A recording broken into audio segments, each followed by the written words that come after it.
You're wasted here. Come work for me. Privately. His breath reeked of expensive whiskey as he cornered me by the bar at the holiday party. His fingers brushed against my wrist as he leaned closer. Nobody appreciates what you do here. Not like I would. I tried to step sideways, but the wall behind me and his arm blocking my escape made that impossible. The silver-haired literary giant, my boss's husband, wasn't used to women avoiding his attention. His cologne was too strong, his presence suffocating. Mr. Harlow, I'm very happy with my current position. I gripped my water glass tighter, wishing I'd chosen wine instead. Call me Pierce. His voice dropped lower. I've read the manuscripts you've edited, the ones Isabella takes credit for. You have an extraordinary gift. His fingers traced my forearm. Working directly for me would advance your career considerably. My skin crawled, but my mind raced.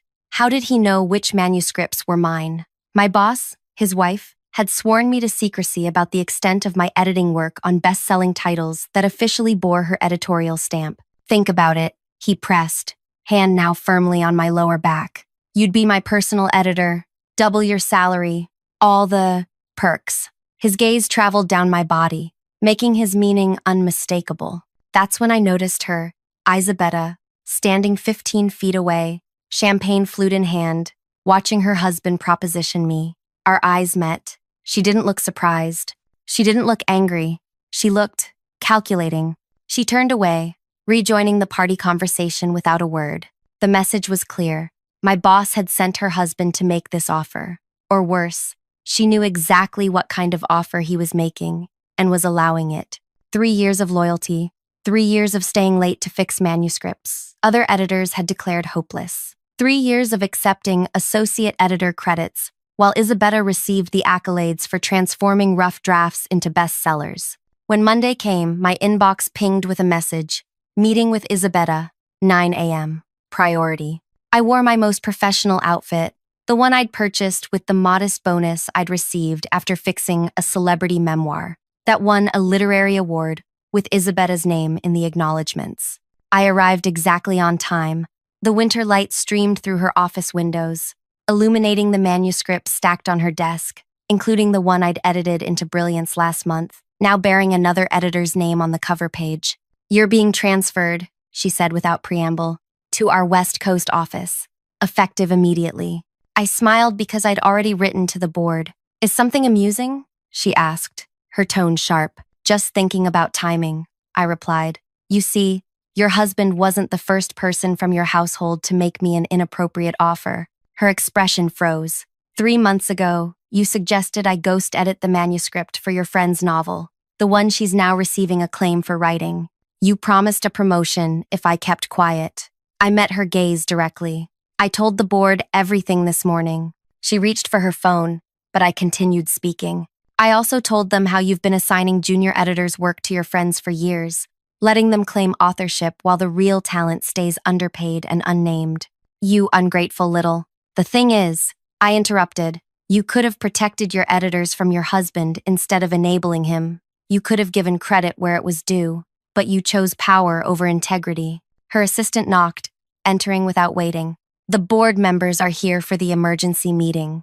My boss paled. They won't believe you. They already do. 5 other editors have come forward with their stories. Before I continue, I want to thank you for staying with me through this story. It's not easy sharing the darkest moments of my professional life, but your support means everything. If you're finding this story revealing about the hidden sides of the publishing industry, please consider liking this video and subscribing to hear more stories that rarely get told. Your comments help me know I'm not alone in experiencing workplace injustice. Now, let me take you deeper into how all this began. My name is Hollis, and I never planned to become an editor. My dream was to write novels, complex character studies exploring human resilience. But writing doesn't pay the bills, so I accepted an assistant position at Bennett and Hall, one of the most prestigious publishing houses in the country. I was 24, armed with an English literature degree and enough student debt to make me desperate for stability. What I lacked in connections, I made up for in dedication. I worked weekends. I read manuscripts on my commute. I studied successful books like they were sacred texts. My break came when a senior editor went on maternity leave. leaving behind a manuscript due to the printing press in 2 weeks. Nobody wanted to touch it. The author was brilliant but notoriously difficult, and the draft was a structural disaster. "I'll fix it," I told my supervisor. He laughed. "Hollis, experienced editors have tried. The author won't accept changes." "Let me try anyway," I insisted. "After hours. It won't impact my regular work." He shrugged.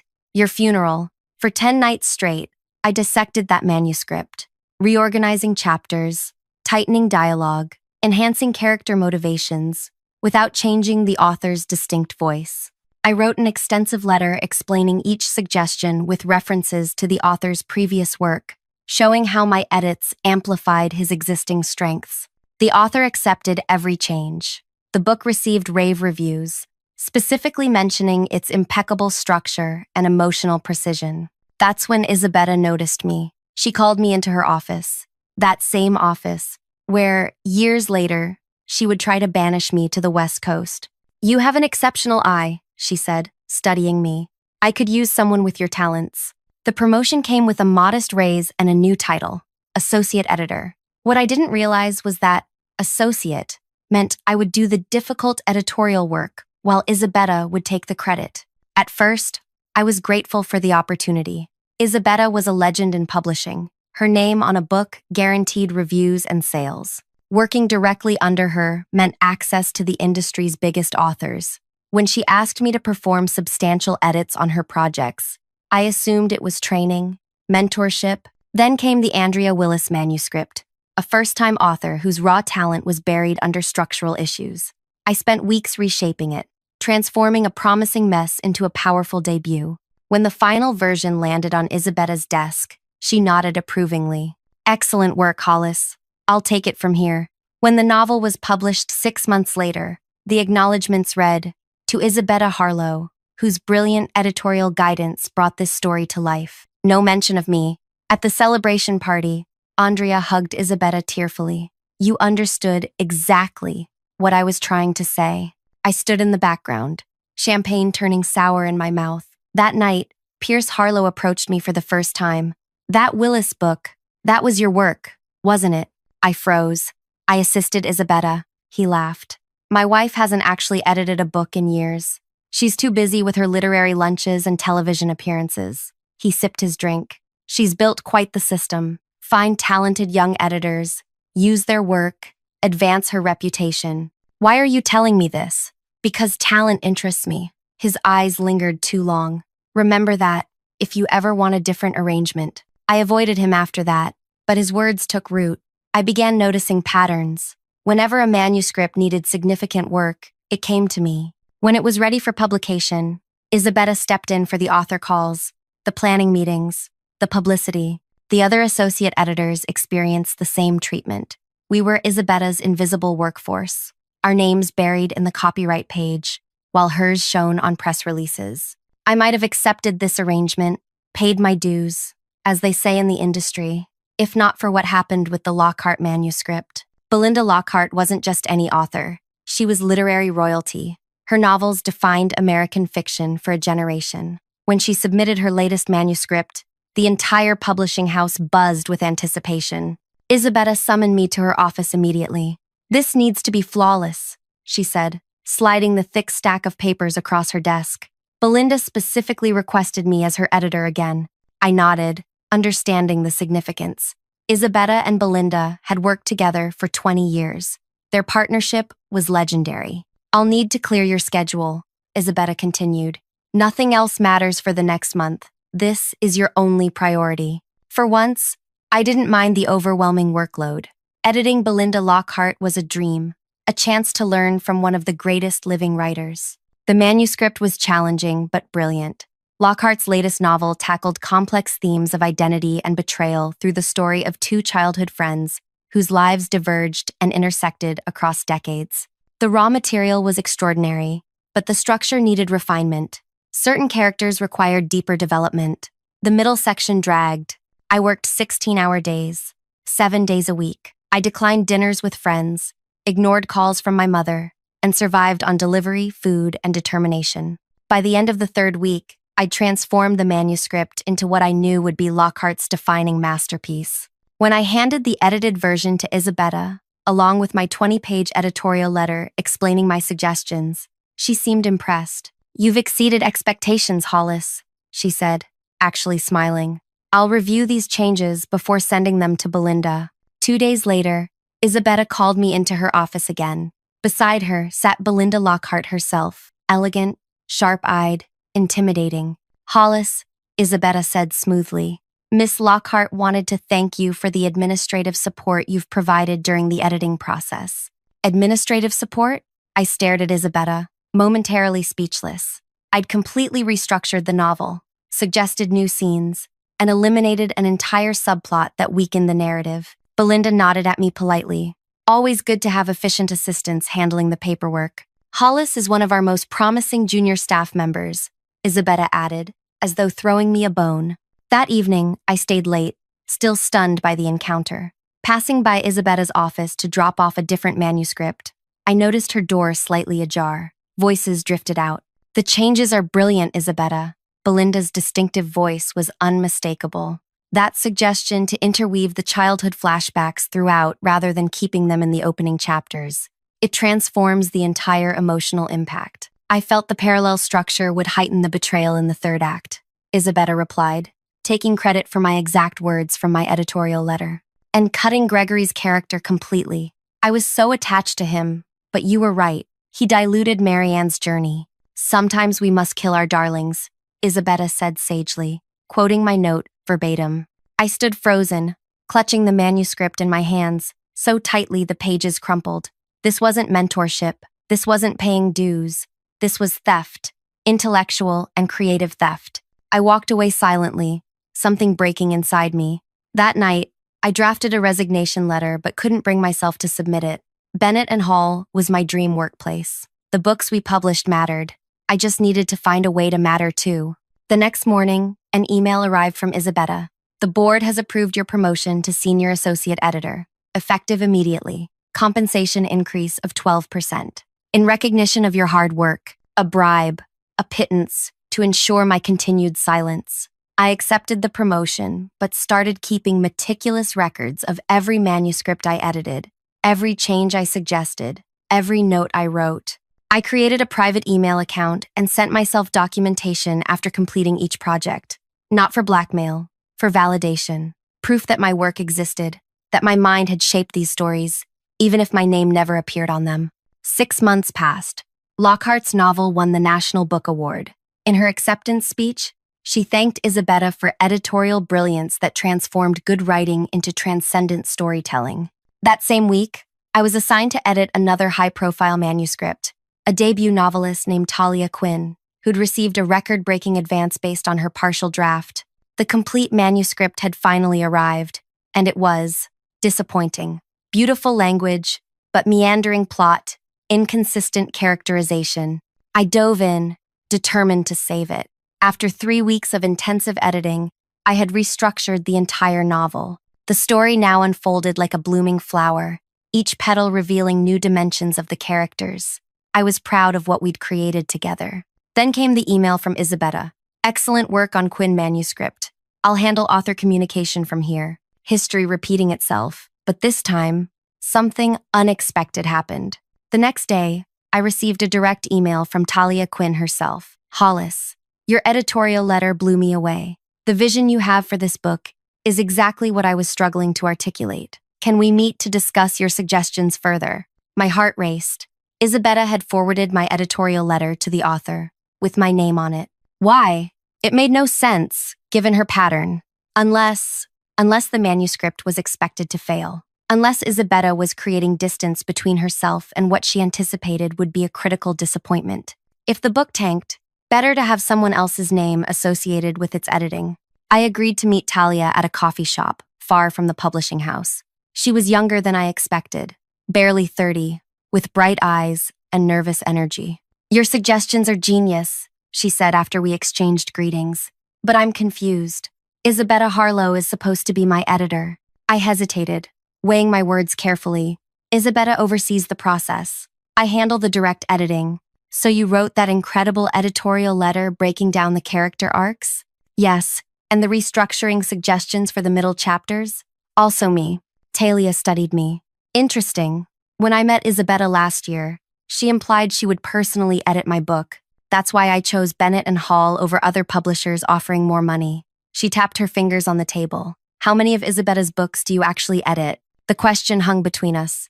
Dangerous and tempting. I shouldn't discuss internal processes, I said carefully. Of course, Talia nodded. But, hypothetically, if someone wanted to acknowledge their actual editor's contribution, how might they do that? Hypothetically, I replied, heart pounding. Acknowledgements pages are at the author's discretion. Talia smiled. Hypothetically noted.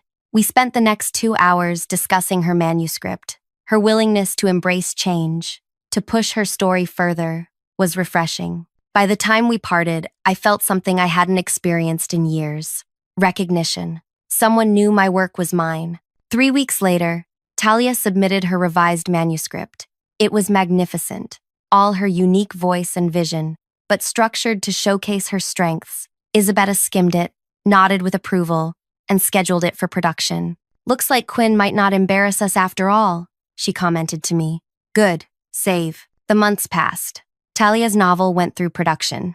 Advanced reader copies were distributed to critics. Early reviews were ecstatic, calling it a stunning debut that defies convention, and brilliantly structured. 1 week before the book's official publication, Isabetta hosted a launch party at an exclusive Manhattan venue. Celebrities, critics, and industry power players filled the room. I stood in the background as usual, watching Isabetta introduce Talia to important connections. Pierce Harlow appeared beside me, drink in hand. Another invisible masterpiece from the talented Miss Hollis. I maintained my professional smile. Talia did the hard work. She's incredibly talented. He sipped his whiskey. My wife seems to think this book will be significant. She's already using it in her campaign for the publishing director position. This was news. Publishing director? Is Mr. Bennett retiring? Next year. Pierce leaned closer. Isabetta has been maneuvering for years. This Quinn book is her final piece of evidence that she can spot and develop major talent. His fingers brushed my arm. Although we both know who really develops it, I moved away slightly. Excuse me, I need to congratulate Talia. As I crossed the room, Isabetta clinked a glass for attention. The crowd quieted. As Talia Quinn's editor, it has been my privilege to help shape this extraordinary debut, she began. When the manuscript first crossed my desk, I instantly recognized a unique voice that needed just the right guidance to shine. Through our intensive editorial collaboration, I stopped listening, the familiar pain of erasure washing over me. But then, actually, Talia's voice cut through, taking the microphone. I'd like to add something. Isabetta's smile froze. While I'm grateful to Bennett and Hall for believing in my book, Talia continued, I want to specifically acknowledge my actual editor, Hollis, without whom this novel would never have reached its potential. Hollis's editorial insight was nothing short of transformative. The room went silent. All eyes turned to me, standing awkwardly by the bar. Isabetta's face contorted with momentary fury before she masked it with a tight smile. Of course, she said smoothly. Hollis is one of our talented associate editors who assisted with the process under my direction. No, Talia said firmly. Hollis was my editor. The only communications I received from you, Miss Harlow, were emails forwarding Hollis's editorial letters. She turned to address the crowd. In fact, I've thanked Hollis extensively in my acknowledgments, which you'll all see when the book is published next week. I couldn't breathe, couldn't move. In one moment, Talia had done what I'd never had the courage to do, speak the truth publicly. Isabetta's eyes locked with mine across the room, her message clear, you'll pay for this. I realized then that everything was about to change. I just didn't know how drastically, or that 3 days later I would find myself in a hotel bar facing Belinda Lockhart herself, who would say 7 words that would alter the course of all our lives. I think we need to talk about Isabetta. I nearly dropped my drink. Belinda Lockhart, the literary icon whose novel I had transformed, was sitting alone at a small corner table, gesturing for me to join her. Miss Lockhart, I said as I approached, this is unexpected. Sit, please. Her voice was soft but commanding. And call me Belinda. I believe we're long overdue for a proper conversation. I slid into the chair across from her, my mind racing. How had she found me? Why now? I was at Quinn's launch party, she explained, as if reading my thoughts. In the back, I saw what happened. She studied me over her glasses. It took considerable courage for that young writer to publicly acknowledge you. Talia is principled. Unlike me, you mean. Belinda smiled wryly. That's fair. I started to protest, but she raised a hand. I've been working with Isabetta for over 20 years, she continued. I always suspected she had help, but the books were good. My career flourished, and I convinced myself that's how the industry works. She sighed, until I read Talia Quinn's acknowledgements page in the advance copy. She pulled a book from her bag and opened it to the final pages. My deepest gratitude to Hollis, whose editorial brilliance transformed this story.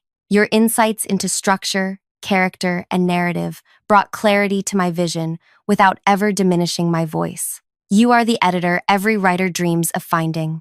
When I read this, Belinda said, closing the book, I knew. The editorial style, the specific insights, they were identical to what I've been attributing to Isabetta for years. She leaned forward. You edited my last book, didn't you? The moment of truth had arrived. Yes. And quote. And the one before that? I swallowed hard. Parts of it. How many other editors has she used this way? At least 7 that I know of. Some left, others stay, hoping for eventual recognition. Belinda nodded slowly. I received a call from Isabetta today. She's furious about Quinn's acknowledgements. She's trying to prevent the book's release in its current form. My stomach dropped. Can she do that? She's trying. She claims breach of contract, confidentiality violations. Belinda's eyes hardened. She also mentioned you've been transferred to the West Coast office. That's news to me. My voice was steady, despite my racing heart. I imagine it would be. Belinda reached for her purse and removed a small recorder. I recorded our last 3 editorial calls with Isabetta. I'd like you to listen to something. She pressed play. Isabetta's voice emerged from the device. Belinda, darling, what if we shifted the revelation about Catherine's past to the final chapter? It would create a stunning reversal. My exact suggestion, in my exact words, from the editorial letter I'd written for Belinda's manuscript. Now, listen to this. Belinda pressed another button, advancing to a different recording. I have concerns about your new editor, Hollis, Isabetta's voice said. I've been personally handling your manuscripts, but she's been claiming credit for my editorial direction. I've received complaints from other authors as well. It's becoming a problem. The blood drained from my face. She's setting me up. Precisely. After Quinn's public acknowledgement, Isabetta is protecting herself by discrediting you. Belinda turned off the recorder. The question is, what are we going to do about it? We?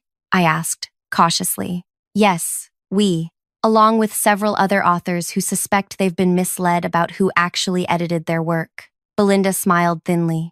Talia Quinn has been making calls. The realization of what was happening hit me like a wave. You're building a case against Isabetta.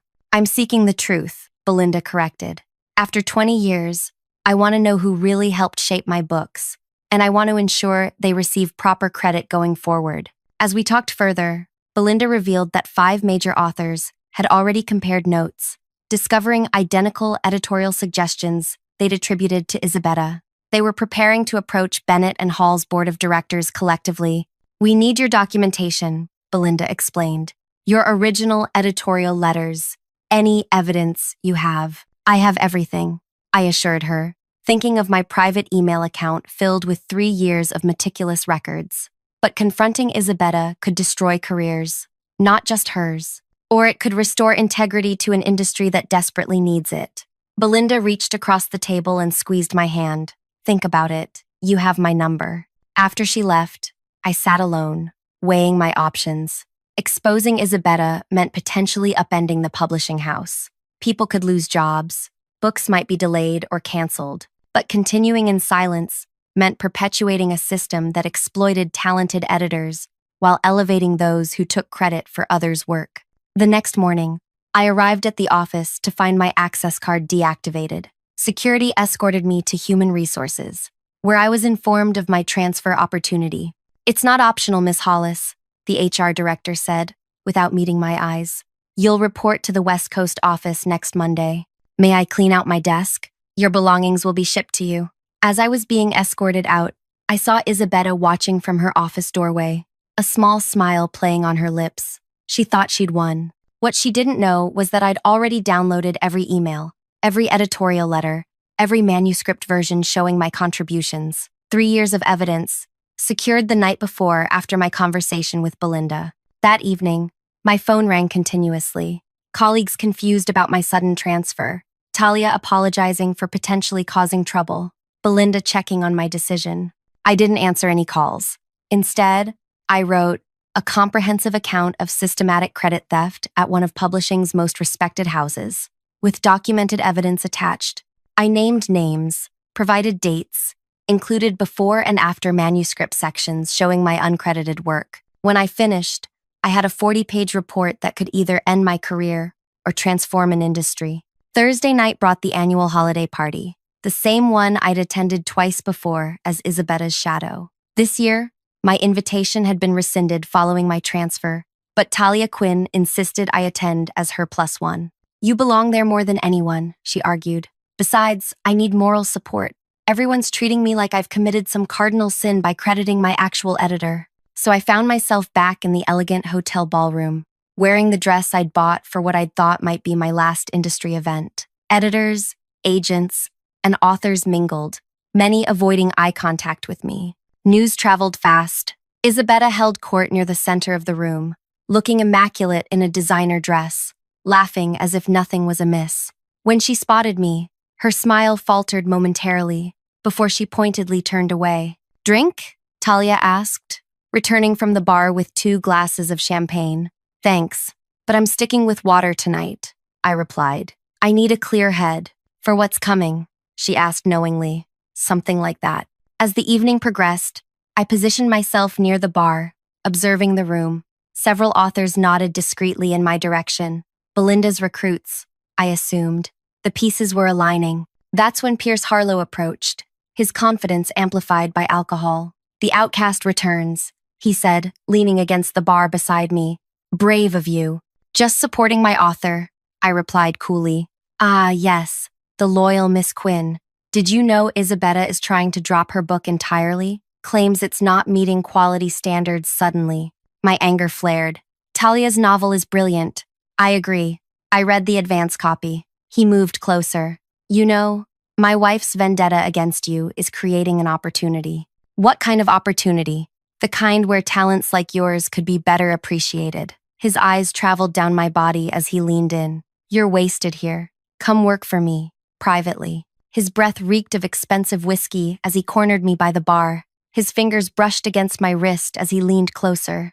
My wife doesn't understand true talent when she sees it. I shifted away. I'm happy with my position. Think about it, he pressed, hand now firmly on my lower back. You'd be my personal editor. Double your salary. All the perks. That's when I noticed Isabetta standing 15 feet away, champagne flute in hand, watching her husband proposition me. She caught my glance and didn't look surprised or angry. She looked calculating. She turned away, rejoining her conversation without a word. In that moment, everything crystallized. This wasn't just about credit theft.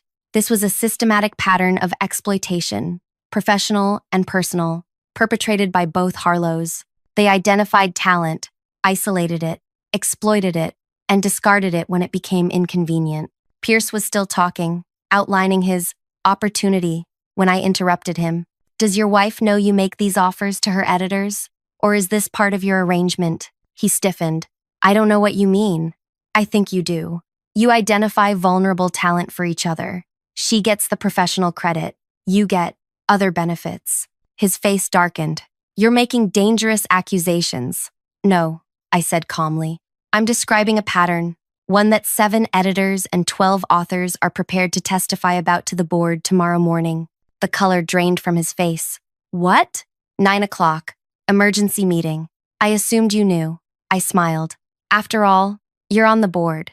Before he could respond, I walked away, heading straight for Isabetta. The room seemed to part as I approached her. Conversations quieted. Hollis, she said, her voice dripping with false warmth. Shouldn't you be packing for California? I wanted to thank you personally, I replied, matching her tone. For making everything so clear. Clear that integrity matters more than advancement. That talent deserves recognition. I looked her directly in the eyes. That exploitation eventually fails. Her smile tightened.